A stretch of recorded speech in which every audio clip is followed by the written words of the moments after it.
Bon, bonjour à tous et à toutes. Donc les présentations ont été faites par Philippe. Il a souligné l'ancienneté et l'usure de la personne qui parle. L'usure, non. Si, mais moi je suis conscient de ça.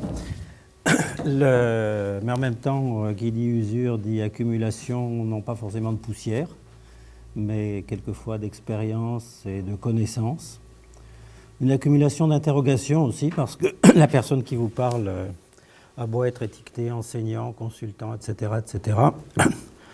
S'il y a une chose dont je suis parfaitement conscient, au bout de toutes ces années autour du foncier, ce que je ne devais pas faire, je devais faire historiquement une carrière de banquier. Vous voyez que les chemins peuvent être divergents. Donc, bref, depuis que j'ai plongé dans le foncier, j'ai passé, à mon avis, plus de temps à me poser des questions qu'à avoir des certitudes. Alors, je dis ça parce que, à l'intention, par exemple, de Lauriane, que j'ai un petit peu incité à aller sur ses chemins, n'est-ce pas, qui fait des grimaces pour me remercier. Donc, le foncier, c'est un mot un petit peu qui m'énerve un peu. Parce que, bon, encore une fois, cheveux blancs et dents, je suis attentif à l'usage de la langue, attentif au sens des mots, et que pour moi, je le répète chaque fois que je parle ici ou ailleurs, je commence par rappeler que le foncier est un substantif qui n'existe pas. Quel que soit le dictionnaire que vous allez utiliser, vous ne trouverez pas foncier. Foncier, c'est un adjectif et ça n'est pas pour rien. Et ce que vous disiez tout à l'heure, Philippe, à travers... bon, il a emballé ça très diplomatiquement, mais ce qu'il vous disait, c'est que finalement, il y a dans toute cette matière, le foncier, beaucoup de confusion, beaucoup d'incertitudes, et que ça a des conséquences sur ce qu'on appelle, entre guillemets, les politiques foncières. Parce qu'encore une fois, on confond un mot, foncier, qui peut être partagé par un substantif, qui peut être partagé par un certain nombre de professionnels du développement, et un adjectif qui permet de qualifier un certain nombre de domaines, dont par exemple le droit foncier. Politique foncière, ça fait longtemps qu'on en parle. Avec Philippe, nous appartenons à un comité foncier qui siégeait hier et avant-hier à Paris, qui est autour de l'AFD et autour des affaires étrangères, mais enfin qui associe beaucoup d'autres institutions. Moi, dans ce comité, c'était dans le début des années 2000, on a eu un livre sur les politiques foncières. Donc, quelle politique foncière pour l'Afrique de l'Ouest ? En fait, on n'avait pas réglé le problème. On était, et là encore, merci Philippe de cette introduction tout à l'heure, interdisciplinarité ou transdisciplinarité. Je pense que là encore, ce n'est pas tout à fait la même chose. Les deux existent. Mais on ne les règle pas souvent. Et ça s'applique tout particulièrement à mon intervention aujourd'hui. Alors, intervenir sur les politiques foncières comme juriste, pour moi, avec l'expérience que je peux avoir, j'ai une projection, elle est là, oui.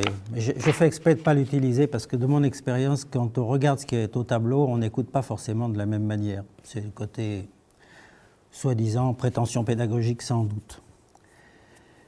Et donc, pour le juriste que je suis, au bout de toutes ces années, il y a un constat que dans ce qu'on appelle aujourd'hui les politiques foncières, on ne sait pas très bien si le droit est un instrument ou il est une finalité. Je reviendrai sur des cas précis tout à l'heure pour vous montrer les conséquences de ça. Mais majoritairement, à tort ou à raison, et ça on va en discuter et vous aurez votre avis là-dessus, à tort ou à raison, les politiques foncières aujourd'hui, pour moi, se limitent la plupart du temps à des réformes foncières. Ce n'est pas la même chose. Une réforme foncière, c'est la réforme des textes qui touchent à la terre ou qui y sont liés. Une politique foncière n'est donc pas synonyme d'une réforme. La réforme n'est qu'une dimension de celle-ci. Vous imaginez bien que si vous décidez de faire une réforme foncière alors que votre politique foncière n'est pas établie réellement, eh bien, il va vous manquer les objectifs. Pourquoi est-ce qu'il faut changer les textes ?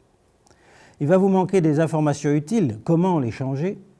Quelle stratégie à mettre en œuvre pour les faire évoluer, etc., etc. Tous ces éléments, les objectifs, les situations de départ, les problèmes à corriger, etc., sont les éléments de base d'une politique publique. si on n'a pas cette politique publique a priori, à l'intérieur de laquelle il y a une dimension foncière, sous forme de texte, eh bien, il est certain qu'on n'arrivera pas à un résultat satisfaisant. Alors, si on regarde ça, évidemment, ça peut vous paraître un petit peu abstrait. Mais pour le juriste que je suis, encore une fois, je revendique cette casquette, parce que malheureusement, les juristes fonciers sont en voie de disparition. On est quelques-uns à cheveux blancs, mais des juristes jeunes fonciers, il y en a de moins en moins. Et pour cause, les filières de formation, cherchez-les. Et les filières de, si j'ose dire, d'emploi ensuite, eh bien, elles sont très difficiles à atteindre. Quand je reçois des propositions de contrat, et j'en reçois beaucoup pour des consultations, et que je dis je ne suis pas disponible, mais je connais un jeune ou une jeune qui, on me dit oui, mais il faut quelqu'un d'expérience. Donc si vous n'avez pas comme consultant 20 ans d'expérience sur le sujet, eh ben, les jeunes qui sont derrière, ils doivent oublier ça. Alors je ne sais pas, moi j'ai eu le privilège de démarrer sans l'avoir cherché, je vous le disais tout à l'heure. Donc j'ai vécu le problème à l'envers, mais c'était un concours de circonstances. Alors illustration de ce décalage entre politique et droit foncier. Premier exemple, Madagascar. Comme il y a un certain nombre de personnes ici, y compris au fond de la salle, qui sourient quand je parle de Madagascar, n'est-ce pas ? Eh bien, je pense qu'il y a un gros problème. Alors Madagascar, j'assume toutes les responsabilités de ce que je vais dire, dans la mesure où j'ai été un de ceux qui, à partir de 2003, j'intervenais déjà avant, mais à partir de 2003, ont été étroitement associés à la conception et à l'implantation de ce qu'on a appelé la nouvelle politique foncière. Donc 2005, lettre de politique foncière. Document de quelques pages, qui en quelques pages donc prétend résumer un état des lieux, prétend résumer les choses à corriger, prétend identifier les instruments pour les corriger, énumère un certain nombre de grands principes et d'axes qui sont censés, à eux seuls, suffire à justifier un nouveau droit foncier. Dans les mois qui suivent, en fait, je peux vous le dire, vous savez, c'est écrit ailleurs, le travail était déjà commencé. Le volet droit foncier dans cette nouvelle politique foncière est le volet qui est pris en charge en priorité. Et c'est celui sur lequel, dans un premier temps, on va investir le plus de temps. Alors, en parallèle, on va mettre en place des guichets fonciers, gestion foncière locale décentralisée. Ça devient à l'époque une chose normale. Or, on sait, ceux qui travaillent sur ces sujets-là, Philippe vous en parlera sans doute à propos du Bénin, on sait à quel point, avant les années 2000, parler de gestion foncière locale ou décentralisée est considéré comme quelque chose d'absolument anormal. Et aujourd'hui, tout n'est pas réglé. Donc, en tout cas, Madagascar, guichets fonciers locaux, on fait de la gestion foncière qui s'appuie sur les droits locaux. Les droits locaux, donc en clair, la coutume. Je vous éviterai ici la discussion classique sur droit coutumier et coutume. Et en clair, donc la coutume, les pratiques du moment et du lieu, de façon à éviter toutes les ambiguïtés ou les discussions autour des assesseurs qui devraient, etc., etc.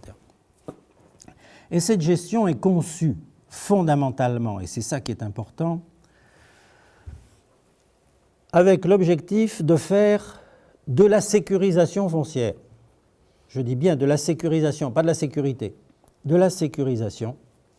Cette sécurisation devant consister dans un papier qui va s'appeler certificat foncier, parce qu'un des axiomes, si j'ose dire, de la nouvelle politique foncière, c'est que les usagers veulent tous un papier foncier. Ils voulaient tous des petits papiers, donc ils veulent tous un papier. Donc je traduis dans les textes. Si je fais un texte qui permet à un guichet foncier de donner un certificat, j'ai réglé le problème foncier à Madagascar. Un certain nombre d'années plus tard, maintenant ça fera bientôt 10 ans que la réforme existe, on pourra fêter bientôt le 10e anniversaire de la lettre de politique. J'ai jusqu'à quelle heure, pardon, j'ai oublié de demander. Encore 5 minutes, d'accord, on va essayer de rentrer. Non, un peu plus. Non, un peu plus, 30-40 minutes en tout. D'accord, ok, il n'y a pas de problème, jusqu'à moins 10. Ok. Alors, dans la réalité, on constate quoi? Que les guichets fonciers, gestion foncière locale, qui doivent satisfaire ces innombrables demandes de la quasi-totalité de la population, ces guichets ont bien du mal à se mettre en place. S'il n'y avait pas eu de bailleurs de fonds au début, je ne sais pas combien il y aurait de guichets fonciers aujourd'hui à Madagascar. Heureusement, il y a eu des bailleurs de fonds dont certains sont partis. Donc, il y aurait, au mois de juin à Bujumbura, on avait des rencontres foncières et les représentants de Madagascar qui étaient présents là hésitaient entre 450 et 550. Les chiffres étaient à géométrie variable. Allez sur les sites malgaches. Si vous allez sur le site du gouvernement, vous n'aurez pas forcément les mêmes informations que sur l'Observatoire du foncier. Peu importe. Il y a un peu plus de 1500 communes à Madagascar, il y a autour de 500 guichets, 10 ans après, alors qu'il y a eu des bailleurs de fonds. Combien de ces guichets sont vraiment opérationnels? C'est-à-dire, je veux dire, répondent aux besoins annoncés dans la lettre de politique foncière? Point d'interrogation. La population malgache, qui est donc de plusieurs millions d'habitants, pressée d'obtenir les certificats fonciers depuis 2005 et disposant des guichets pour les obtenir, a obtenu là aussi un certain nombre de certificats fonciers dans quelques centaines de milliers, donc sans rapport avec la taille de la population malgache. Qui est pire, dans certains cas, là je vais parler de cas sur lesquels j'ai travaillé, autour du lac Alaouch, donc au nord-est de Tananarive, c'est la zone, une grande zone risicole, c'est là qu'il y a eu le premier guichet foncier.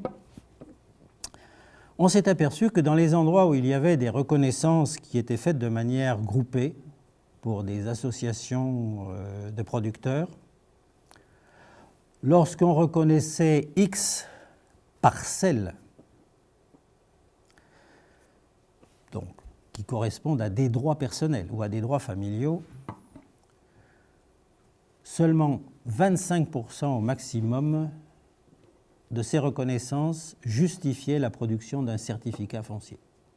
Dans les autres cas, soit les gens ne venaient pas les chercher, soit si on les leur proposait, je l'ai vu faire, ils disaient non, on n'en veut pas. Alors on n'en veut pas, ça peut vouloir dire on n'en a pas besoin.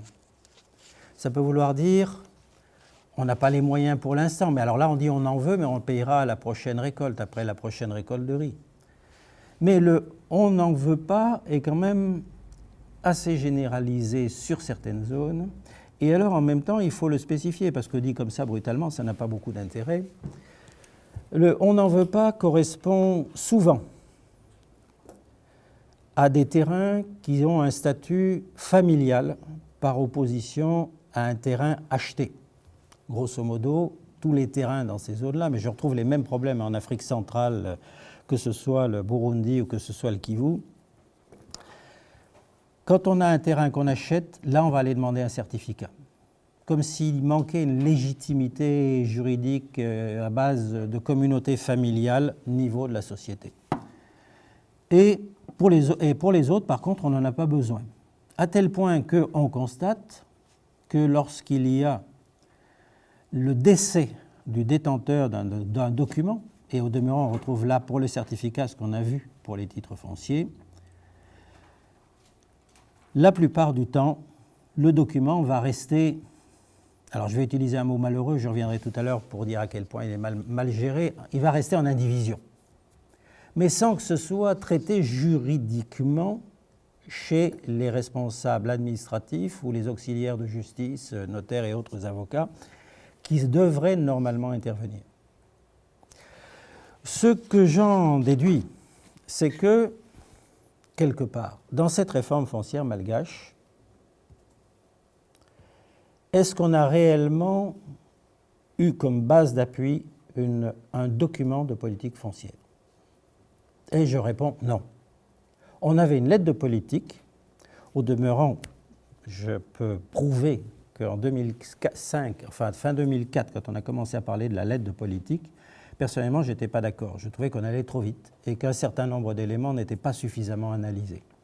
Mais l'expérience montre bien que si on avait réellement, par exemple, étudié la question des petits papiers, à quoi ça correspond réellement? Quand on va regarder aujourd'hui dans les communes rétrospectivement, combien il y avait de petits papiers avant?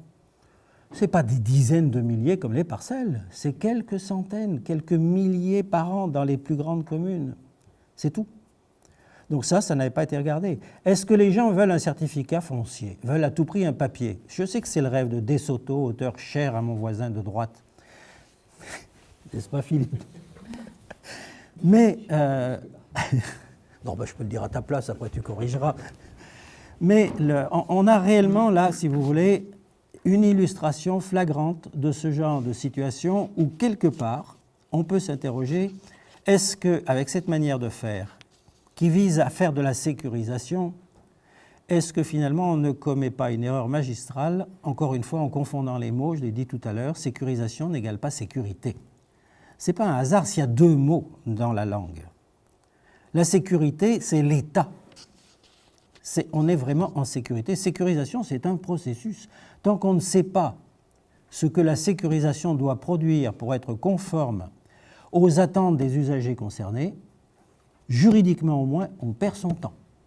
Et si on le perd juridiquement, ça pose des problèmes parce que ça veut dire que quelque part, on introduit une forme de contrôle de l'exercice du pouvoir, parce que le droit c'est ça aussi, dans des dispositifs de gestion d'une extrême sensibilité qui sont ceux de la terre. Alors on dirait, mais Madagascar, ça peut être un cas particulier. Taratata. Depuis 2011, il y a au Burundi un nouveau code foncier. Alors vous me direz, là encore, il y a encore Rochebutte dedans, donc c'est normal qu'il y ait les mêmes âneries. Non, ce n'est pas les mêmes âneries. Quelque part, il y a... Oui, mais on parlera du Bénin après, on va les partager aussi, les âneries, n'est-ce pas? Donc, le Burundi, depuis 2011, a un nouveau code foncier. Alors, si vous regardez, c'est disponible sur Internet, il y a l'équivalent du PNF malgache au Burundi, donc ce qui s'appelle l'UC, l'unité de coordination du PNF, blablabla.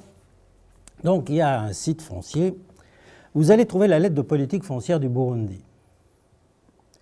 Si vous avez lu celle de Madagascar, vous ne serez pas surpris. Bon, les virgules ne sont pas toutes au même endroit.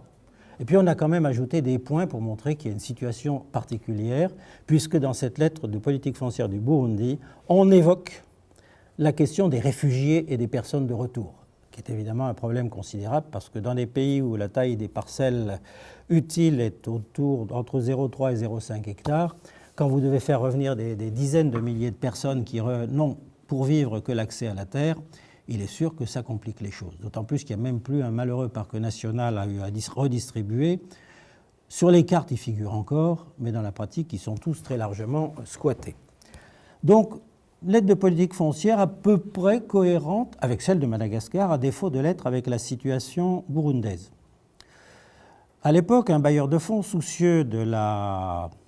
un grand bailleur de fonds, soucieux de la pérennité de la réforme qui se met en place et du nouveau code, a quand même exigé qu'il y ait une étude des besoins fonciers au niveau des 60 et quelques communes burundaises. Alors le Burundi étant un petit pays, on peut se dire, bon, une enquête comme ça peut se faire vite. Mais 60 communes, c'est quand même beaucoup. Et l'étude a été faite en 3 semaines.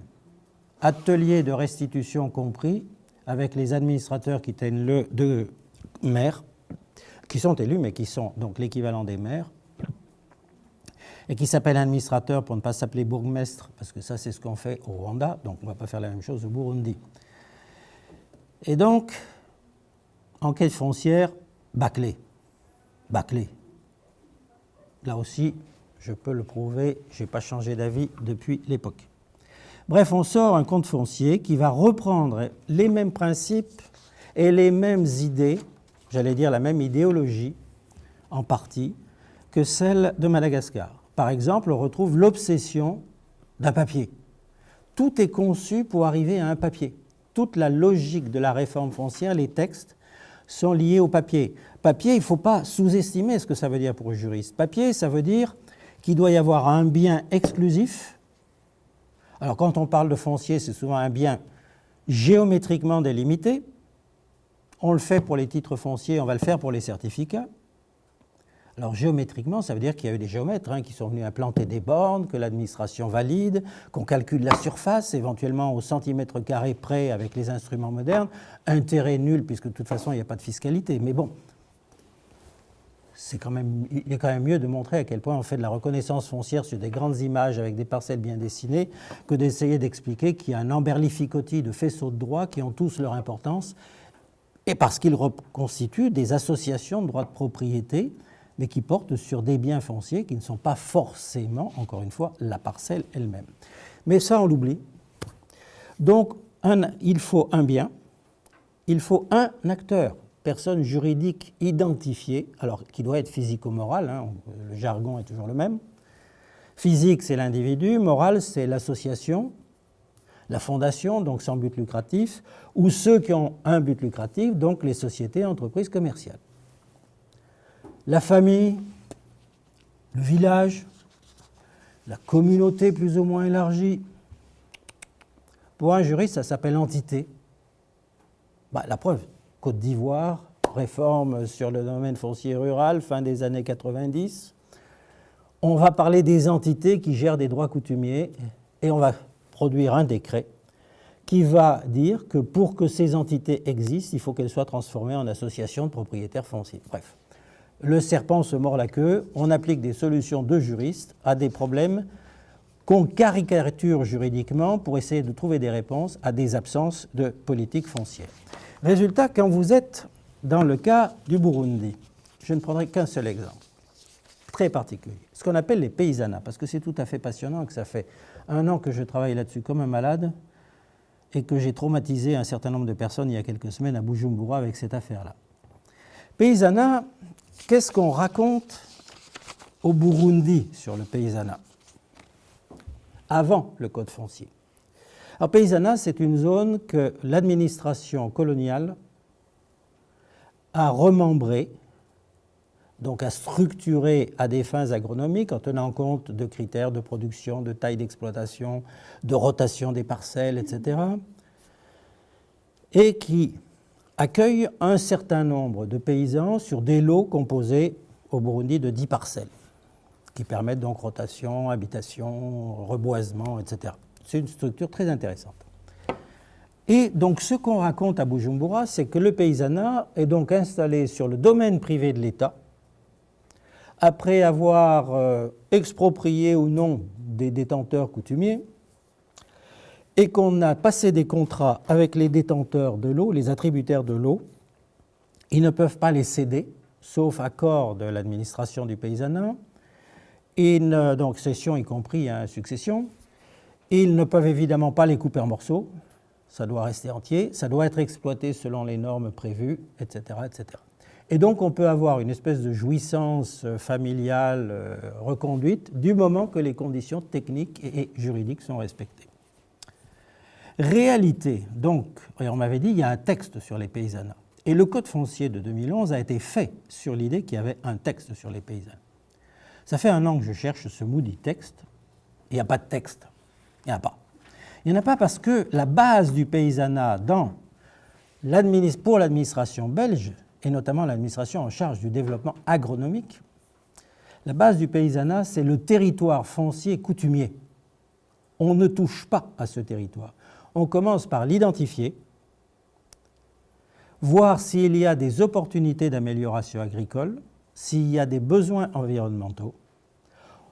On fait l'inventaire des droits qui existent sur ce territoire et on négocie avec les instances coutumières qui ont la souveraineté foncière sur ce territoire. C'est avec elles qu'on discute de l'aménagement éventuel en paysanat. Ce n'est pas une obligation, c'est une faculté. Et si ça fonctionne, la règle juridique qui s'applique n'est jamais celle du Code civil de l'administration belge, c'est la règle coutumière qui continue. Et ça doit être mentionné dans les contrats qui sont passés, qui sont relatifs à l'exploitation agricole, et non pas à la détention des terres. Parce qu'on reste encore une fois dans le système coutumier. Et ça, c'est ce qu'on trouve, encore une fois, dans toute la documentation disponible, non seulement à Bujumbura, et Dieu sait dans quelles conditions parfois, mais aussi, notamment, à Bruxelles, dans toute cette ventilation des anciennes archives coloniales. Je ne sais pas si certains d'entre vous ont déjà travaillé là-dessus à Bruxelles, c'est un petit chef-d'œuvre. Le surréalisme s'applique aussi à la gestion des archives. Mais on est donc dans une vision qui est complètement opposée à celle de la fantasmatique, qui était, si j'ose dire, en vigueur et écrite dans un certain nombre de documents d'analyse à Bujumbura avant 2011. Résultat, qu'est-ce qu'on va décider en 2011 ? Eh bien, on va décider que puisque ce sont des terres, entre guillemets, du domaine privé, blablabla, bah, c'est très simple.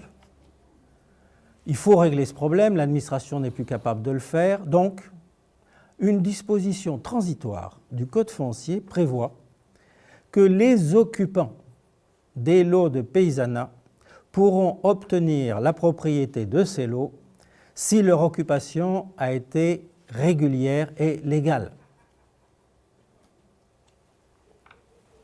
Il a déjà traduit la suite. Donc régulière et légale, alors il faut préciser, parce que là encore, le terme régulier pour un juriste, ça veut dire quoi ? Ben, ça veut dire que on est vraiment aussi légal, on est conforme à la loi et à l'administration, donc ça fait un peu pléonasmatique.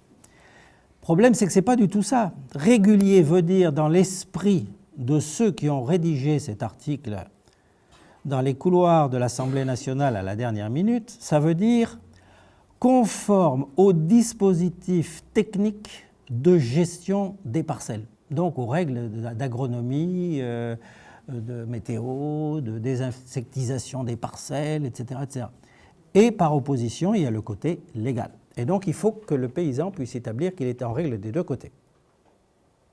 Donc, il faut qu'il puisse, notamment sur le plan légal, nous sortir le contrat qui établit qu'il est bien attributaire, lui, ou on a commencé ça en 1953, où depuis 1953, il y a une continuité juridique de l'occupation légalement établie, etc., etc. S'il ne peut pas le faire, comme il y avait présomption, on supposait que c'était domaine privé, pas de problème. L'État récupérait tous ces terrains de paysanat, ce qu'il avait d'ailleurs déjà un petit peu anticipé, puisque les achats de terres de paysanat depuis 20 ans sont principalement le fait de très hauts fonctionnaires ou d'hommes politiques éminents de Bujumbura qui se constituent des domaines fonciers importants sur des terres de très bonne qualité et qui voyaient dans ce code foncier finalement une bonne opportunité pour régulariser leur propre situation. Raté, c'est pas comme ça que ça se joue. Alors quand j'ai dit mais il n'y a pas de présomption de domaine privé, on ne peut même plus l'établir parce qu'il n'y a aucun des documents qui historiquement devraient justifier la situation foncière du paysanat au départ. Donc la seule solution applicable, c'est le droit commun nouveau et la gestion foncière locale avec une présomption de propriété, y compris sur des terrains coutumiers. Grand silence dans la salle où je venais donner cette petite explication. Réponse, il faut qu'on réfléchisse. Et là, un des intervenants me rappelle, très bien joué, que j'avais dit qu'il fallait quand même se poser aussi la question de politique foncière. Est-ce que ces terres de paysanat doivent rester de paysanat ou est-ce qu'on les fait revenir au droit commun foncier de toute la petite agriculture familiale au risque d'avoir un gâchis de terre dans certains endroits ou un problème de gestion des réseaux d'irrigation dans d'autres. Donc vous voyez, là encore, débat autour d'une question épineuse. Je pourrais vous en donner plein d'autres, des cas comme ça. Et on peut en trouver en Afrique de l'Ouest. Alors tout ça, c'est sur le fond. Là, le temps a passé, donc je vais m'arrêter. Mais il y aurait aussi le même débat sur le deuxième volet de ces dispositifs juridiques, qui est le volet institutionnel. Du droit sans dispositif institutionnel d'application, ça n'a pas de sens. S'il n'y a pas des institutions cohérentes qui sont capables de mettre en œuvre les règles et les instruments qu'on a élaborés dans le nouveau dispositif juridique, ben ce n'est pas la peine. Quand vous dites au Burundi, il faut avoir dans les commissions de reconnaissance collinaire, il faut qu'on ait des Bashigantahe. Alors Bashigantahe, c'est les sages, c'est les cheveux blancs, c'est ceux qui savent, c'est ceux qui peuvent parler. Ah oui, mais alors ils sont très discutés parce que quand il y a eu les génocides, ils ont joué de drôles de jeux, ces gens-là, au moins pour certains d'entre eux. Donc dans certains cas, ils sont discrédités, dans d'autres, ils n'existent plus. Alors on constate que dans les commissions de reconnaissance, aujourd'hui, au Burundi, on est obligé de temps en temps, je vais le dire d'une manière abominable, d'inventer ces sages, en accord avec les gens de la colline. Mais ça veut dire quoi, en accord avec les gens de la colline? Ça veut dire qu'il faut organiser des assemblées pour les faire élire? Est-ce que ça veut dire qu'il faut s'en tenir à la sagesse collective, mais comment est-ce qu'elle s'exprime, sinon par la voix des anciens qui vont donc forcément avoir des processus d'identification qui risquent d'être un petit peu adaptés à certains objectifs? Donc vous voyez que si là encore ce volet institutionnel n'est pas suffisamment travaillé, Ça ne marche pas. Dans les cas que je viens d'évoquer, on pourrait faire cette analyse-là sur les dispositifs de guichet foncier, on pourrait faire ça sur les dispositifs d'administration centrale, et je n'ai pas touché la question, trop longue à détailler ici, de ce partenariat obligatoire dans ces, entre guillemets, dispositifs fonciers nouveaux entre ce qui représente l'État et ce qui représente le pouvoir local, public ou communautaire, qui est une question absolument fondamentale et qui a été considérée, là encore, comme un présupposé. À Madagascar, en 2005, on écrit qu'il faudra une collaboration entre la gestion foncière locale et la gestion foncière étatique, entre les certificats et les titres. Donc le PLOF, le plan local d'occupation foncière, mais il est évident que les services de l'État vont se faire un plaisir de faire ces PLOF, de les valider quand ils sont faits par les communes, et puis de les partager en entretien avec les services communaux ensuite. Là encore, fiction totale. C'est méconnaître complètement le mode de fonctionnement des administrations étatiques. Et ce n'est pas seulement à Madagascar. Le tout dernier point, mais je suis très en retard, je sais. On vous dit finalement, tout ça, ça repose sur un petit peu une fiction. Alors la fiction qu'on applique en général quand il y a des conflits ou des discussions juridiques, nul n'est censé ignorer la loi. Il est bien évident que tous les citoyens qui sont ici dans cette salle sont évidemment capables de me réciter tout ce qui est écrit dans les innombrables empilements de codes, que ce soit des DALOS ou des LITEC. Vous savez, ces petits trucs rouges ou bleus ou jaunes dans certains cas, qui représentent plusieurs mètres cubes. Alors il paraît que les avocats, les juridictions doivent être spécialisés. Nul n'est censé ignorer la loi, donc le citoyen a fortiori encore plus. Mais le problème aussi de cette absence de politique, pour moi, c'est que quelque part, elle crée un malentendu fondamental. Elle crée un malentendu parce que le droit, à ce moment-là, on ne sait plus si c'est l'instrument, la finalité. Ce n'est pas l'un ou l'autre, c'est probablement un mélange des deux. Et c'est un mélange des deux qui est extrêmement difficile à prendre en charge au niveau politique, au sens noble du terme, parce qu'encore une fois, le nul n'est censé ignorer la loi, ça me paraît bien évident, sauf que c'est absolument réaliste, et que ça implique que cette confusion entre politique et droit devrait impliquer un travail préalable de clarification, par exemple, d'un certain nombre de mots. J'ai parlé tout à l'heure de sécurité et de sécurisation, c'est une chose. Mais si on parle de propriété, on est pour ou contre la propriété, mais ça ne veut rien dire. Attendez. Moi, je suis propriétaire de ce machin-là. Pourquoi je suis propriétaire? Parce qu'il y a un numéro dessus. Donc, c'est plus qu'une simple possession et que j'ai un acte, en l'occurrence la facture qu'on m'a fait, qui porte ce numéro, qui fait que ce bien est réellement spécifique et qu'il m'appartient. Mais autrement, propriété, on ne peut pas l'utiliser comme ça. Le mot propriété ne renvoie pas nécessairement à un bien foncier. La preuve, si vous êtes propriétaire, je ne sais pas moi, aux États-Unis, d'un appartement de 200 mètres carrés qui donne sur Central Park, il ne vous viendra jamais l'idée de dire j'ai une propriété à New York. Non, vous n'avez pas une propriété, vous avez un appartement très bien placé, mais ce n'est pas une propriété. Pourquoi? Ça fait partie des utilisations de mots, et le mot propriété est donc aujourd'hui, de mon sentiment, une énorme source d'ambiguïté. Le problème de la propriété, ce n'est pas le droit de, c'est le bien et la personne qui détient ce bien et qui peut avoir un droit, encore une fois, de disposer, etc., etc. Si vous raisonnez comme ça, que vous oubliez que la parcelle soit nécessairement un bien géométrique, vous changez complètement le regard que vous pouvez avoir sur le foncier. Mais ça implique que cette discussion ait lieu au moment du débat sur la politique foncière et non pas soit pris en charge, encore une fois, dans la réforme foncière. On pourrait appliquer ça à la notion d'indivision. Tu vas aller en Haïti, tu vas voir que c'est un mot passionnant, indivision en Haïti. Ça ne s'appelle pas indivision, ça s'appelle terre héritage. Et la terre héritage, c'est quelque chose de tout à fait fondamental. Et la terre héritage est en indivision en apparence, mais c'est fondamentalement une terre familiale. Ça n'est pas synonyme et ça doit être dit dans la politique foncière et pas dans la réforme foncière. On ferme le micro, je vous ai été beaucoup trop long. Excusez-moi, honorable président. Merci Alain. Et donc, on a la joie d'avoir un juriste qui critique l'accent sur le droit dans les politiques foncières, en tout cas certains usages du droit. Et en particulier la réduction des politiques à la question légale, et même à la question légale fondée sur le postulat qu'il faut généraliser des documents juridiques pour tout le monde, que tout le monde en a besoin et que tout le monde le souhaite, et sans analyse des problèmes de quelles sont les réalités sociales, quels sont les problèmes qui se posent aux gens, et pourquoi, au nom de quoi, est-ce qu'il faudrait bouger des choses, réformer, changer, etc. quoi. Et je pense qu'on pourrait rajouter que ce modèle effectivement des parcelles géométriques renvoie aussi à une culture de la propriété marquée non seulement par les ambiguïtés sur la propriété, mais aussi en Afrique par le modèle de l'immatriculation, qui est encore une façon bien particulière de penser cette propriété. En contrepoint, on voit aussi que les politiques en acte avec cette histoire du paysanat, pendant longtemps, effectivement, se sont passées non seulement de papiers et de documents juridiques sur les parcelles, mais se sont même passées du droit, en sens où il y avait des actes, des négociations de paysanat sans que ça soit transcrit dans des actes juridiques.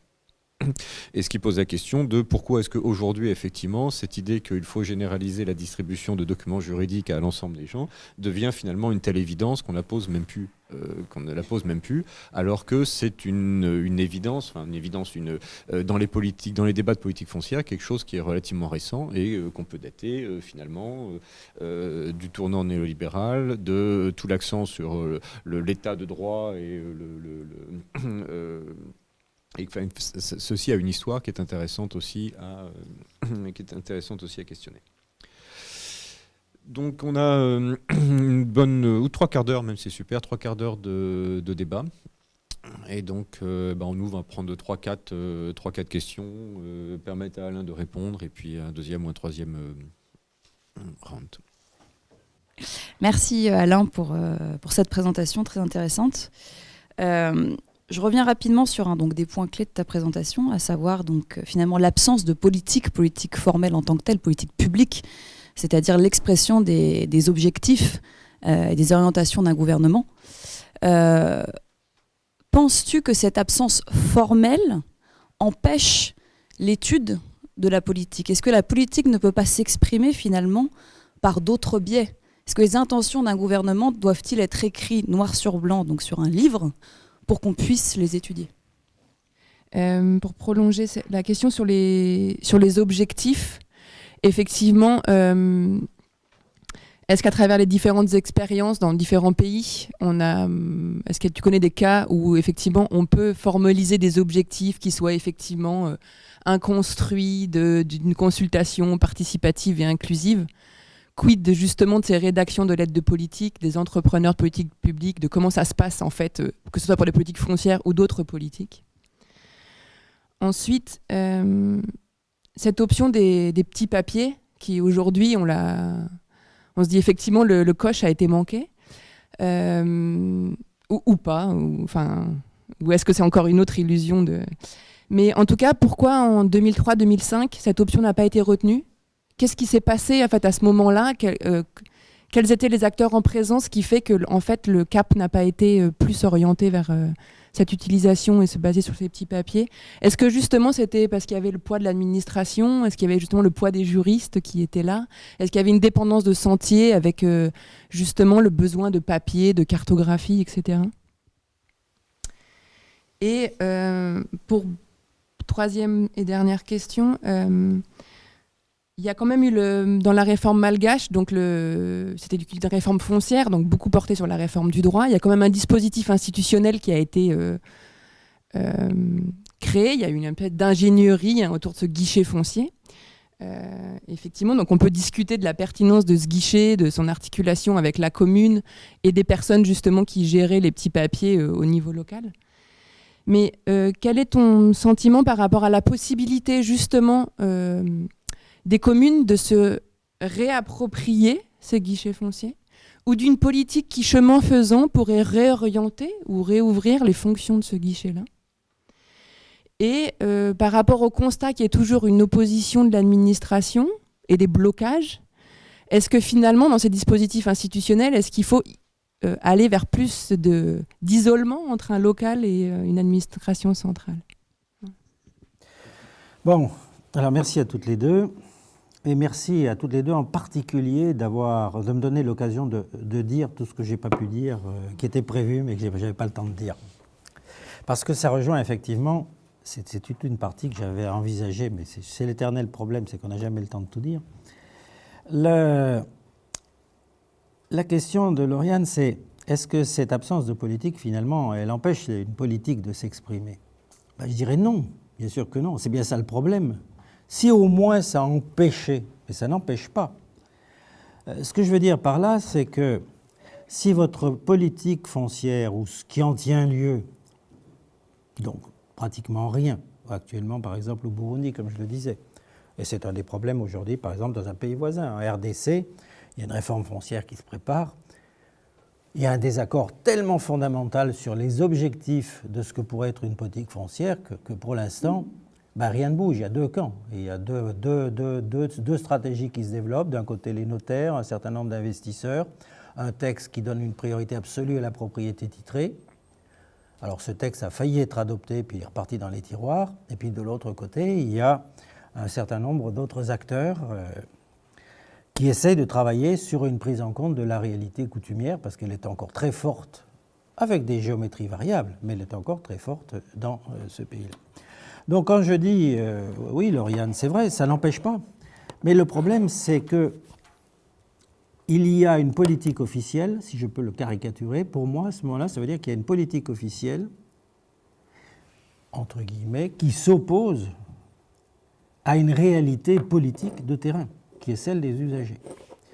Alors, bien sûr, en soi, ce n'est pas a priori au premier degré dangereux. Mais pour moi, ça devient dangereux à partir du moment où le droit est devenu, dans cette logique-là, faute d'une vraie politique, il est devenu la finalité, parce que finalité, il incarne finalement des choix qui sont faits par une minorité de personnes qui ont très bien compris l'intérêt d'utiliser la règle juridique.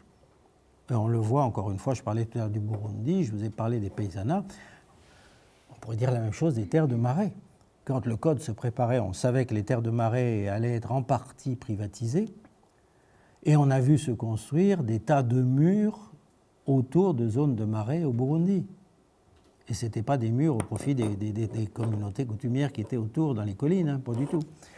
Donc, je crois que le risque, il est là, c'est qu'à ce moment-là, le droit devient non pas cette espèce de norme sociale qui permet de faire fonctionner ou de trouver une espèce d'équilibre social, mais il devient absolument, réellement, un instrument asocial ou antisocial ou périsocial, je ne sais pas comment il faut le qualifier.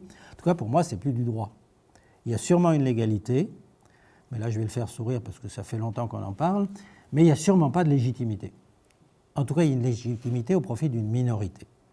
Et ça veut dire que cette réforme foncière, dans cette absence de politique, va avoir pour effet conflit entre une politique de réalité et une politique officielle. Ça va faire naître des formes de conflictualité qu'on ne connaissait pas jusque-là et qui, à mon avis, seront beaucoup plus difficiles à gérer que des conflictualités antérieures entre un univers coutumier plus ou moins incertain, plus ou moins maîtrisé, donc avec un espace de négociation. Donc moi, c'est ça qui me gêne. C'est que le droit, il prend là-dedans, il donne à une certaine non-politique, ou au sens profond du terme, un poids excessif. Alors, Perrine, y a-t-il des cas où on pourrait formuler, c'est ça? Première question. J'ai noté à toute vitesse parce que j'ai été en train de réfléchir à la suite pour... La question, c'est finalement, est-ce qu'une politique officielle qui corresponde à la politique de réalité, qui serait débattue, existe? Est-ce qu'on n'est pas dans des cas où la formation des politiques se fait de façon plus ou moins hâtive, avec quelques personnes clés, dans un d'accord. précis qui fait qu'on a toujours après une politique officielle qui est assez décalée. Mais entre guillemets. Alors, ça, oui, ça correspond à la question de la mise en perspective historique un peu de tout ça. Je pense que sur Madagascar, il y a eu un débat. Le débat, il n'est pas nouveau. Moi, la première fois que je suis allé à Madagascar, c'est très loin, c'était en 1976. La question était déjà posée, bien sûr, du coutumier. Lorsque j'y suis retourné dans les années 80, à la période absolument merveilleuse et apaisante de Ratsirac dans ses paroxysmes, la question ne se posait plus, il n'y avait pas de droit de propriété sauf pour les hiérarques, donc c'était simple au moins, il n'y a pas de problème puisque tout ça était informel, c'était une question de pouvoir. Et puis lorsqu'on arrive aux années 90, après la conférence nationale, invocation de la propriété, on veut la propriété. Encore le mot magique. Sauf que ça veut dire, traduisez, quand on lit les documents de l'époque, de la conférence nationale, on voit que ce qu'on appelle propriété, en fait, c'est les droits coutumiers. La liberté d'utiliser ce qu'on appelle les droits coutumiers. Donc jusque-là, il y a réellement un débat, jusqu'en 2003, il y a un débat à Madagascar qui porte fondamentalement sur quelle est la place du droit coutumier dans le débat foncier. Alors après, bon, les jeux, droit coutumier, coutume, pratique, bon, on ne va pas revenir encore une fois, c'est un débat de spécialistes, tout ça est un peu synonyme. Bon. Et ce qui est certain, c'est que lorsqu'il y a la grande conférence, je crois que c'est 2000, à Tana, sur l'état de la situation foncière et la possibilité ou les nécessités d'une évolution, d'une nouvelle politique foncière, il y a deux camps qui s'opposent. Je sais plus, je crois que c'est 2000, c'est 99 ou 2000. Et donc il y a deux camps qui s'opposent. Les bailleurs de fonds ont poussé à la tenue de cette assemblée, de cet atelier national où il y a beaucoup de gens, où la société civile est très largement représentée. Et il y a deux camps qui s'opposent, mais alors de manière carrée, presque violente par moments. Ceux qui disent droit du titre foncier, gestion par l'État, et ceux qui disent il faut tenir compte d'une exigence de réalité, donc tenir compte des droits locaux. Le débat est tellement violent qu'il va être impossible pendant plus d'un an de publier les travaux, les actes de cette rencontre. Parce que chaque fois qu'il s'agit de les publier, il y a un blocage de l'un ou l'autre des groupes. Personne ne veut que soit actée la réalité. Alors, il y a quand même à l'époque à Madagascar des juristes, que tu connais en partie, qui sont le directeur national des domaines, et qui sont un monsieur qui est à l'époque conseiller du ministre du Tourisme, et qui sont vraiment des juristes malgaches de très bon niveau, de très haut niveau, qui connaissent très très bien le dossier. Et ces gens-là sont bien conscients qu'il faut faire une évolution, mais qu'il faut la faire en douceur. Ils savent que si on rentre dedans, on n'y arrivera pas, parce qu'au niveau du pouvoir central, le gouvernement n'est pas assez fort. Et donc en 2003, la loi 2003-29 et son décret d'application. Alors si vous lisez le titre, vous non juriste, c'est « Loi portant modification des articles numéro tant et tant de l'ordonnance de 1960, numéro tant portant... » Bon, qu'est-ce que c'est que cette salade? Aucun intérêt. En fait, ce texte-là pose déjà la base de ce que va être la réforme de 2005. Mais c'est rédigé de manière, entre guillemets, diabolique. C'est-à-dire que tout lecteur non spécialiste est incapable de prendre la mesure de ce qui est en fait la première réforme foncière majeure de l'époque. Parce que c'est à travers ce texte et notamment son décret d'application, qu'on va trouver la possibilité de faire sortir, faites le lien avec ce que disait Philippe ou ce que je disais juste avant, de faire sortir les géomètres du paysage quand on parle des droits locaux. Par la grâce du ciel qui a influencé l'erreur de frappe d'une secrétaire, suivie d'une non-relecture du texte par les juristes concernés, une virgule a glissé et la virgule exclut les géomètres. Une réunion est tenue fin 2004 à Tumassin, ex-Tamatave, où il y a débat sur l'interprétation de ces textes de 2003 pour savoir ce qu'il va falloir faire en 2005 Les gens qui ont été les promoteurs de ce texte sont hystériques. Il y a une réunion d'une violence, et ça a duré 1 jour et demi, c'était d'une violence terrible à un certain moment, parce que très bons juristes, ils admettaient qu'ils avaient fait une bêtise majeure, mais que le texte était bel et bien promulgué avec cette virgule mal placée, ou, de mon sentiment, bien placée. Et ça s'est joué là-dessus. Hein. Et à partir de là, donc il est admis qu'on peut faire de la gestion foncière locale, qu'on peut s'appliquer sur les droits locaux du moment et du lieu, et que va se construire cette dimension, entre guillemets, juridique, la réforme. Mais il n'y a point de débat, et ça répond aussi à la question, sur, par exemple, ces petits papiers, c'est quoi? Avec un bon ami qui malheureusement n'est pas là aujourd'hui, je vais espérer qu'il serait, mais qui n'est pas là, André, non. On est tous les deux un petit peu de ce point de vue-là très liés pour le montage de toute cette affaire-là, des analyses de base, etc. Et on est parti sur un faux postulat. Les petits papiers, encore une fois, oui, ben, tout le monde en veut. Et moi, j'avoue que je me suis laissé prendre au piège comme d'autres. Hein. C'est-à-dire que tout le monde en veut, ben, pour moi, tout le monde en veut, ça veut dire qu'il y a au moins une grande majorité qui en veut. Je n'imaginais pas ce qu'était la réalité.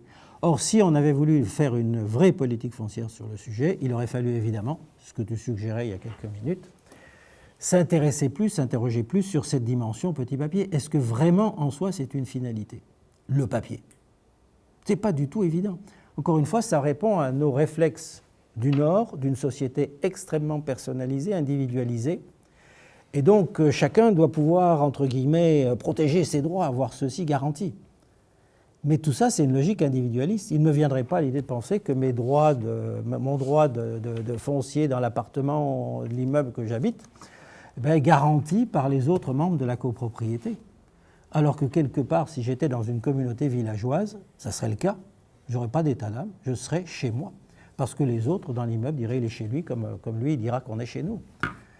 Cette vision des choses, encore une fois, on prétend la reporter partout comme si elle allait de soi, mais cette vision de l'individu considéré à la fois comme essence, finalité, acteur exclusif à côté des autres, c'est une vision d'une seulement une petite partie, me semble-t-il. Et ça a des conséquences, hein, dans la mesure où, par exemple, lorsqu'on a parlé des reconnaissances locales, je me souviens des premières discussions qu'on avait,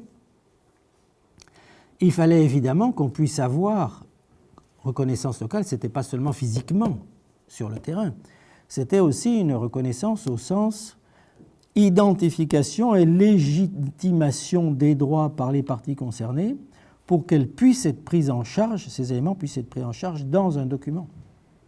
Donc on était bien dans cette vision-là. Mais on s'est laissé influencer sans aucun doute les consultants par notre culture et les gens de Madagascar qui étaient nos partenaires par leur culture ou leur formation administrative et juridique, mais qui est celle du Nord aussi. Ces gens-là sont formés dans les mêmes universités que celles que nous pouvons fréquenter. Bon, donc on est un petit peu dans une...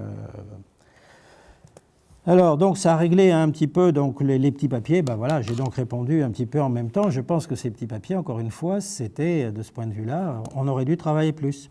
Alors ça rejoint évidemment la question après du certificat et de la nécessité construite technologiquement d'avoir une représentation, par exemple, du terrain sur le certificat, sur l'importance prise par la cartographie dans cette affaire-là.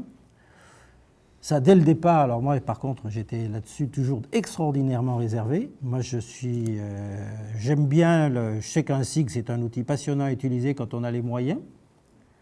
Mais bon, moi, j'ai toujours pensé que dans des communes malgaches qui, à 80%, sont sans électricité ou en équivalent sans électricité, parce qu'il y a de temps en temps de l'électricité, mais ça ne permet pas de faire tourner de manière pertinente et durable un système informatique. Donc, je suis un peu sceptique sur l'utilité de la cartographie numérique.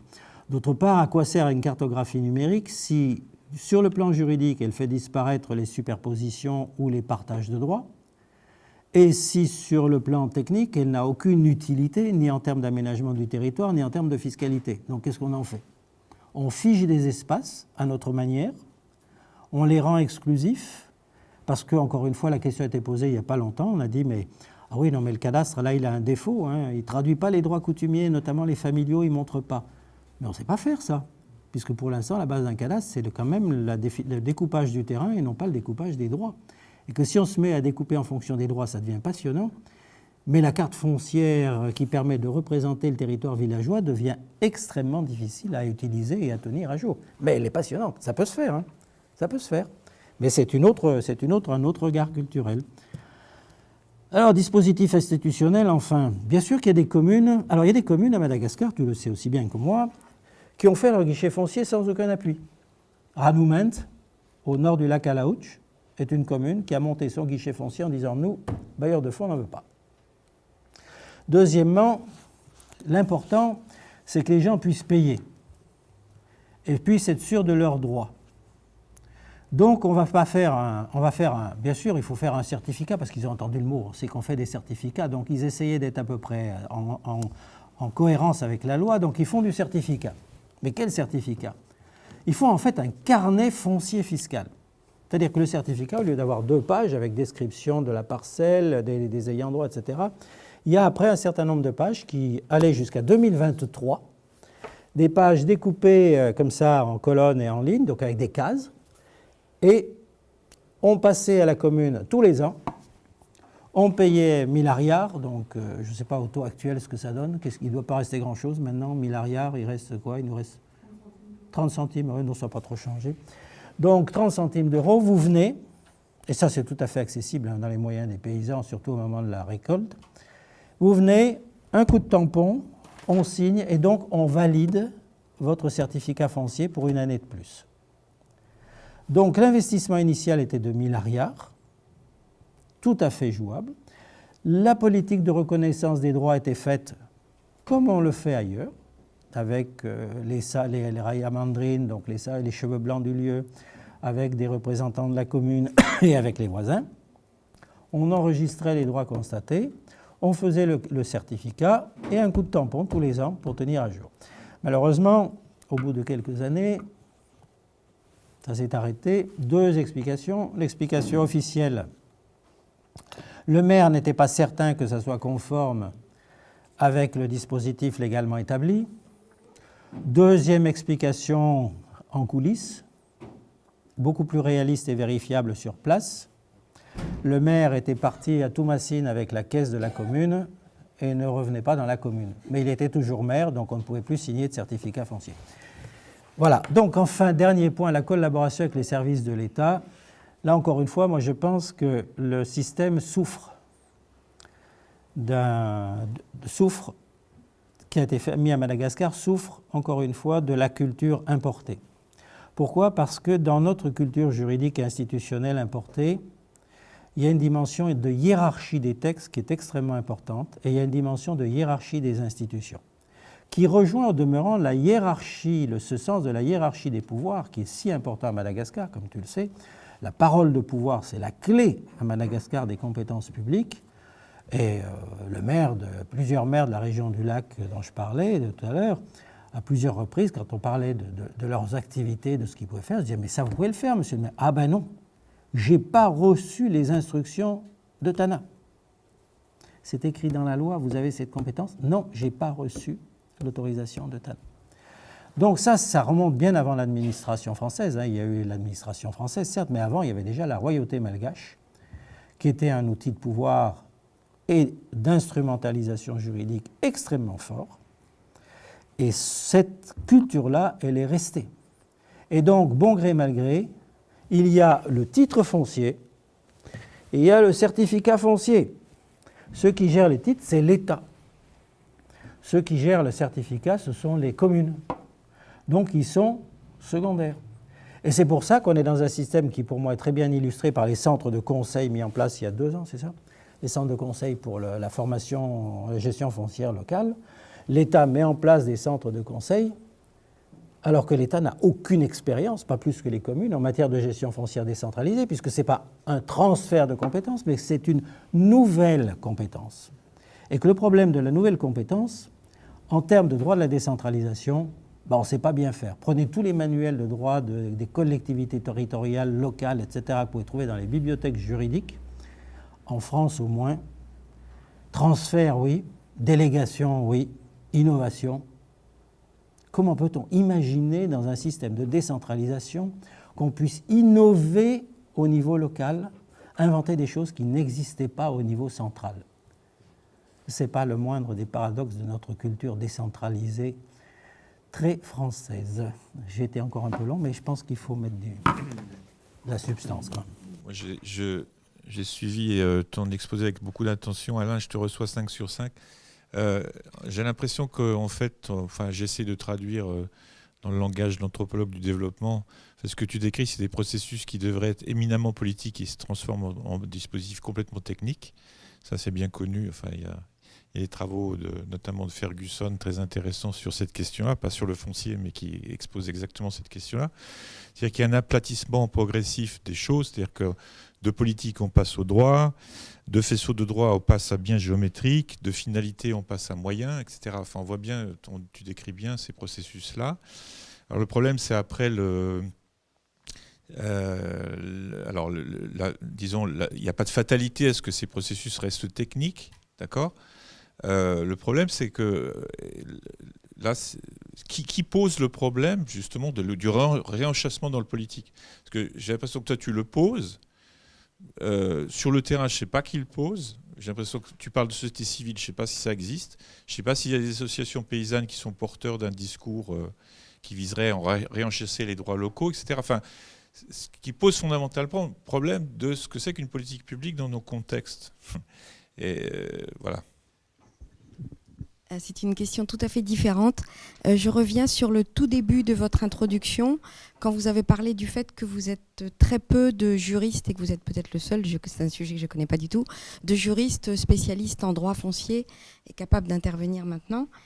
Et je me demandais comment développer la formation de tels juristes, et par exemple au milieu des jeunes africains, étant donné que dans notre ville ici, on a quand même beaucoup de jeunes étudiants qui viennent en particulier de l'Afrique francophone et quelquefois de plus loin, qu'on a un pôle d'agronomie important dont la plupart d'entre vous font partie, avec beaucoup de collaborations interdisciplinaires, qu'on a une faculté de droit qui est quand même une faculté importante, et que parmi les jeunes Africains qui viennent, il y en a beaucoup qui choisissent l'agronomie, l'économie du développement, mais il y en a beaucoup qui font du droit. Et moi, il se trouve que je connais pas mal d'étudiants. Quand je leur demande « Ah bon, tu fais du droit de quoi ?» J'en ai jamais eu un seul qui m'ait parlé de droit foncier. Et je me demandais si, par le biais de personnalités spécialistes dans ce domaine comme vous, ou par le biais des agronomes, des gens du CIRAD, etc., il ne pourrait pas y avoir un peu une action auprès des profs de Montpellier pour que cette formation se développe. D'autant que vous avez tout à l'heure donné un exemple à Mada où on sentait que le fait qu'il y ait des vrais juristes, même s'ils étaient formés chez nous peut-être d'un côté un peu individualiste, mais eux ils ont quand même leur propre culture qui un jour ou l'autre intervient aussi. Voilà, donc c'était ma question sur ce problème de formation et peut-être un souhait également. Moi, je voudrais revenir sur la question de mon voisin, mais d'une autre manière, en vous demandant, de par votre expérience sur la plupart des pays africains, quel est le besoin réel des acteurs locaux?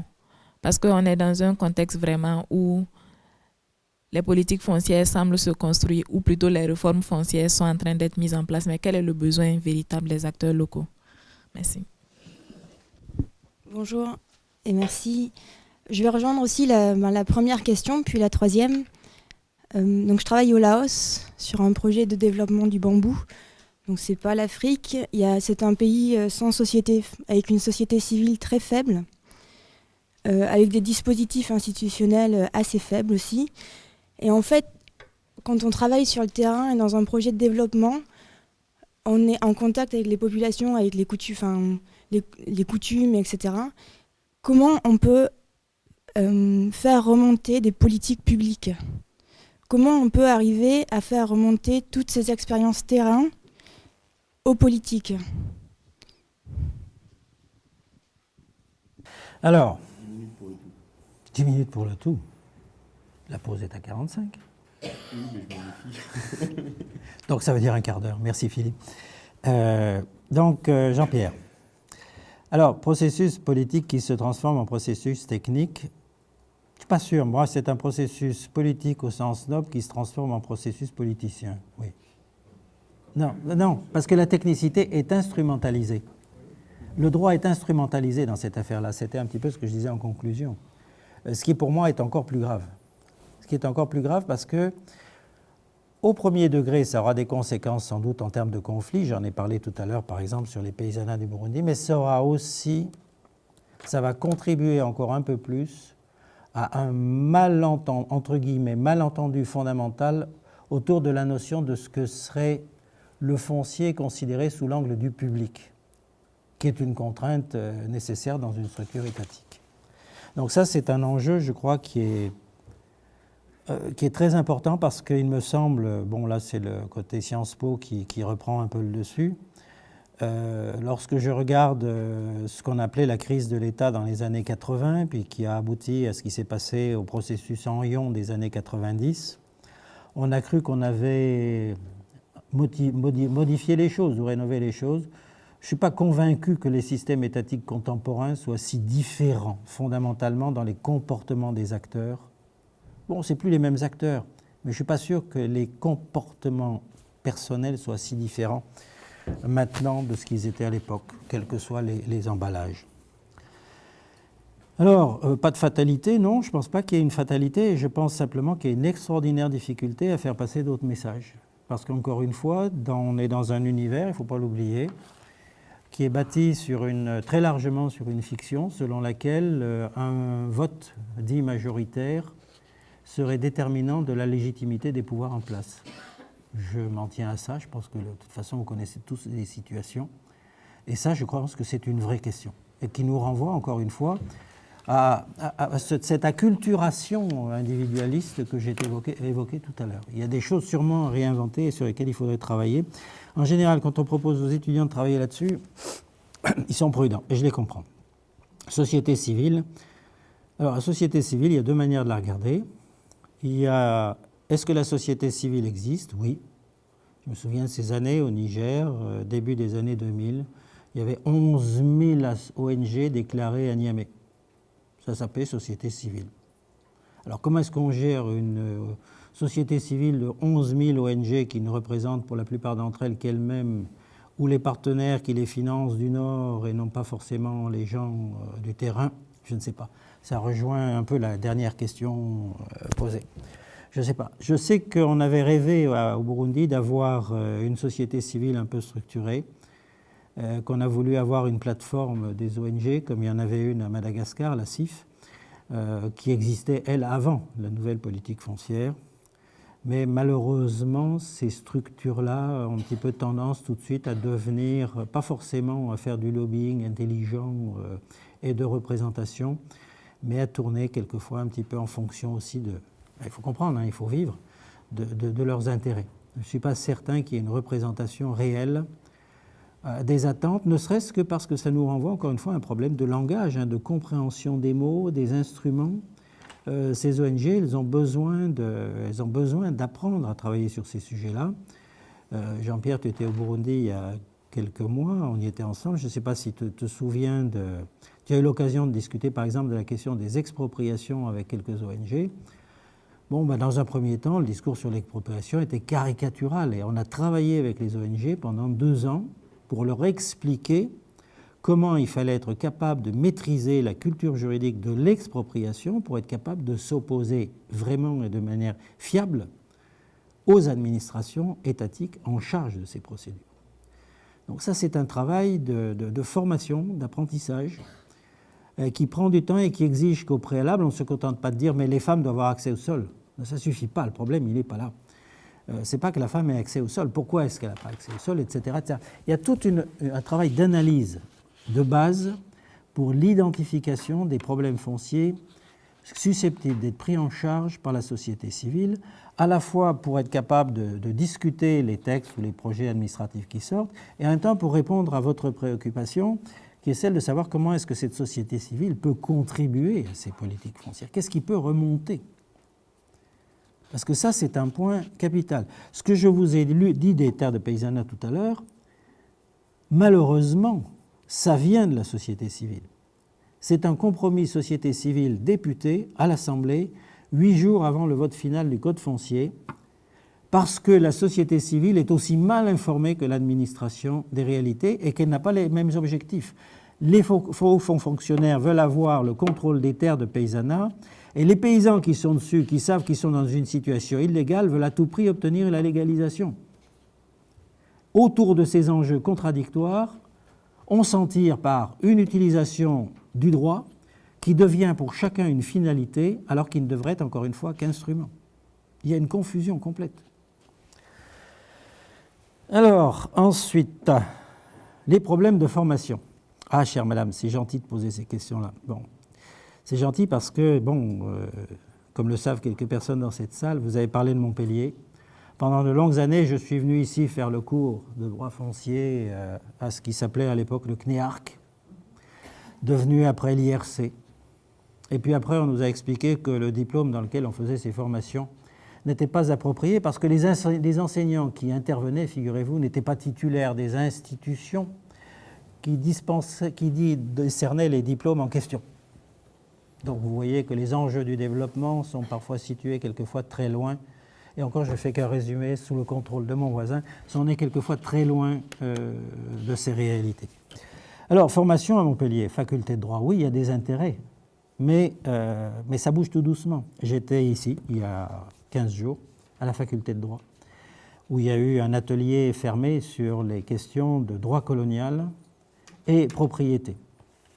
Ça a été une journée extrêmement intéressante. C'est le début d'une opération qui va s'étaler sur l'année.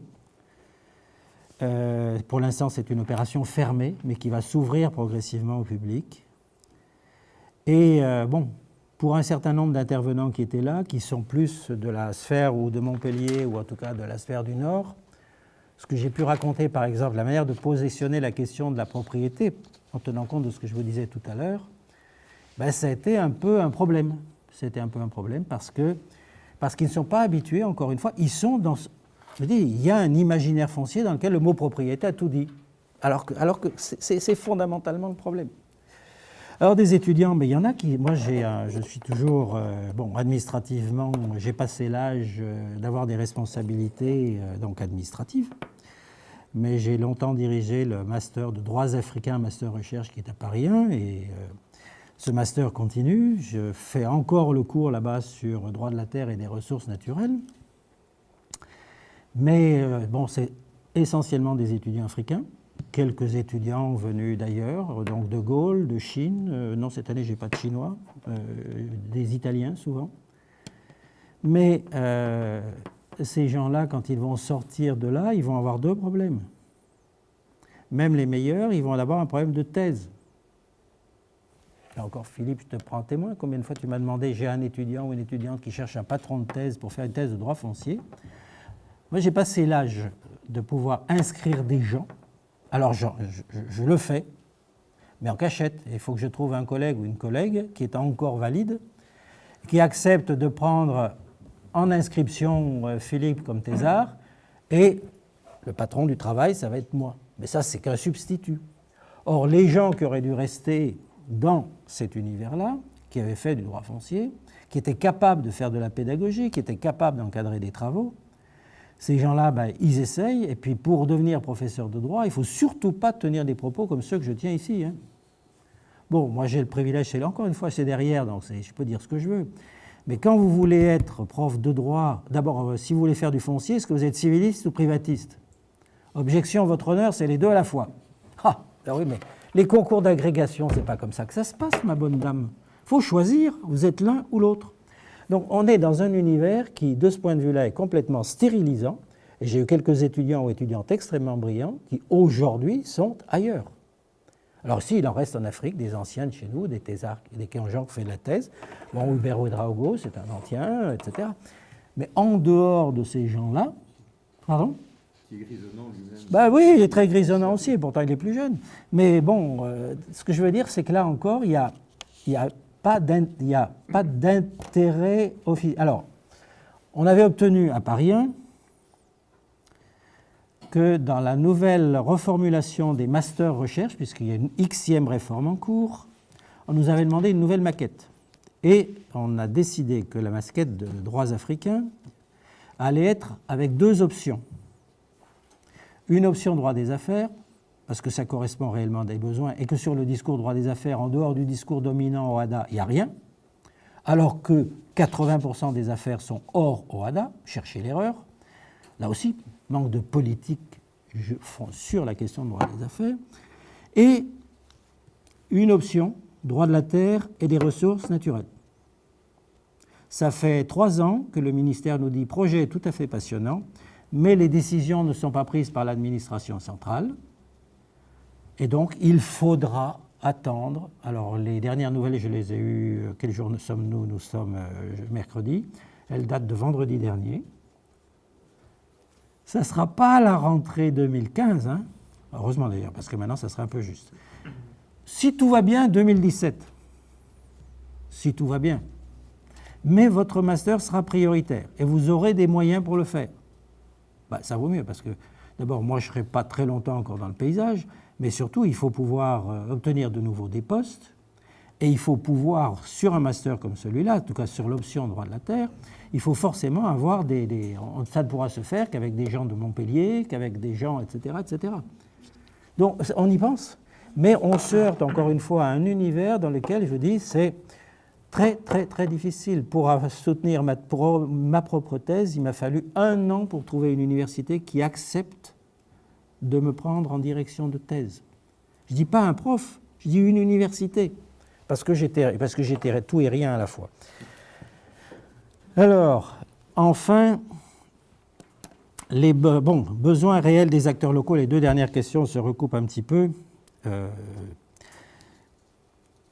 savez, les besoins des acteurs locaux, qu'est-ce que vous appelez un acteur local ? C'est une Pardon ? Et qu'est-ce qu'on appelle besoin ? Et voilà, en plus, qu'est-ce qu'on appelle besoin ? Pour vous donner une illustration, je travaille beaucoup donc au Sud Kivu, et où il y a encore un univers avec des chefferies coutumières qui sont en même temps entités décentralisées. Et je travaille là-bas avec des jeunes qui sont tous dans des ONG, en fait des bureaux d'études, mais bon, des ONG comme on dit.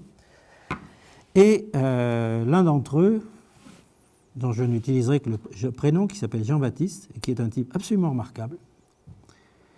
L'honorable Jean-Baptiste, une des premières fois on a discuté ensemble, on parlait droit foncier, on parlait droit coutumier, etc. Et puis à un moment donné, je ne sais pas pourquoi on en est venu à cette dimension, entre guillemets, mythologique de la terre, la déesse terre, cette terre qui ne peut pas être vendue parce qu'il y a ce phénomène, cette aura, plus qu'une aura religieuse derrière. Et donc on applique ça au contrat local dominant qui s'appelle le Kalinzi. Le Kalinzi, c'est une manière d'attribuer un droit de jouissance sur la terre, un droit perpétuel au profit d'une personne ou d'une famille sur certaines zones de terrain, pas toutes, parce qu'il y en a qui sont interdites au Kalinzi. Enfin bref, je ne vais pas faire un cours détaillé là-dessus, mais donc le Kalinzi, c'est un terme générique qui qualifie le contrat, le tribut qu'on donne au chef coutumier pour obtenir le dit contrat, on ne le donne qu'une fois, etc., etc. Ce Kalinzi, théoriquement, interdit la cession, et c'est pour ça que c'est un droit de jouissance perpétuelle.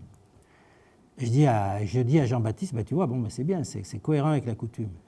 Il me dit, non, c'est cohérent avec certaines interprétations de certains acteurs de la coutume dans certains lieux. Parce que le Kalinzi, aujourd'hui, on peut payer le tribut, mais on devient propriétaire perpétuel. Parce que le côté religieux, mythologique est oublié. On garde le rattachement à la chefferie, au système de droit coutumier, mais on l'a fait évoluer, on l'a dépouillé de cet emballage, entre guillemets, de religieux, de référence religieuse. Alors la question qui se pose à ce moment-là, c'est quand on discute, quand on travaille sur des zones comme celle-là, où un des objectifs, c'est d'avoir des textes qui permettent une gestion coutumière légale dans le cadre provincial à l'intérieur de la RDC, parce que c'est ce que permet la Constitution. Quels sont les acteurs impliqués ? Avec qui on peut discuter ? quel point de vue faut-il retenir? Autrement dit, on en revient à la question posée tout à l'heure, un petit peu directement, une des premières questions posées par Perrine. Comment est-ce qu'on organise le débat sur le foncier, sur la question foncière, pour avoir un document de politique qui, en même temps, fixe un minimum d'objectifs et de règles du jeu pour la dimension juridique de cette nouvelle politique. Et là, je crois qu'il y a un travail qui n'est jamais vu faire, qui consisterait, c'est un peu ce que je disais déjà tout à l'heure, qui consiste à avoir avec un certain nombre d'acteurs des discussions spécifiques autour du vocabulaire juridique, par exemple. Tant qu'on n'a pas réglé certains problèmes de vocabulaire, on ne pourra pas bouger. Stop. Ok, merci Alain. Je suis désolé, hein, vous avez vu, il m'a interrompu. Hein. Si je peux me permettre... Ça répond en partie à votre question.